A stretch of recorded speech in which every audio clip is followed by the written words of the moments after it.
Artora vous propose 3 minutes d'art. Je suis Alexandre Libre et aujourd'hui, je vous parle d'une célèbre peinture chinoise datant de l'époque Tang, les conseils de la monitrice aux dames du palais, daté entre le 6e et le 8e siècle. Peint à l'encre sur soie avec rehauts de couleurs, ce rouleau présente une succession de 9 épisodes distincts illustrant un texte de Zhang Hua.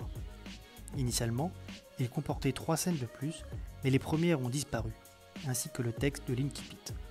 C'est une scrupuleuse réplique Tang d'un rouleau plus ancien, de la main du fameux maître Kuka-Hesse du IVe siècle, dont toutes les peintures sont depuis très longtemps perdues. De tous les artistes de cette époque, Kuka-Hesse reste le plus célèbre. C'est le premier peintre chinois dont on connaît relativement bien la biographie.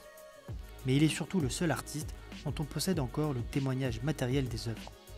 Très renommé auprès de l'aristocratie de l'époque, Kuka-Hesse se démarque aussi par sa personnalité et ses talents littéraires, rédigeant notamment un des premiers traités sur la peinture. Si la plupart de ses œuvres se rattachent à la peinture de figures, il réalisa plusieurs représentations de poèmes et fut aussi un peintre de paysages et d'animaux. Bref, il semble avoir abordé tous les genres. L'œuvre que vous voyez ici est donc déjà célèbre par son auteur, mais aussi par son sujet qui constitue l'un des grands thèmes moralisateurs de la peinture officielle. Cette longue série de tableaux illustre en effet un texte satirique dans lequel est stigmatisée la conduite d'une impératrice.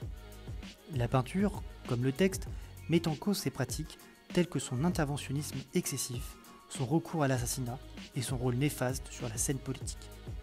L'artiste, dans le sillage de l'écrivain, définit en contrepoint ce que doit être la conduite d'une femme convenable, c'est-à-dire obéissante et dévouée. À partir du 8e siècle, après le règne de l'impératrice Wu Zetian, les lettrés écartent définitivement les femmes de toute forme officielle de pouvoir et ce discours sur leur place dans la société et la nécessité de les tenir loin de la vie politique prend alors un sens tout particulier. Sur le style, l'œuvre s'inscrit parfaitement dans le courant de la peinture de personnages du IVe siècle.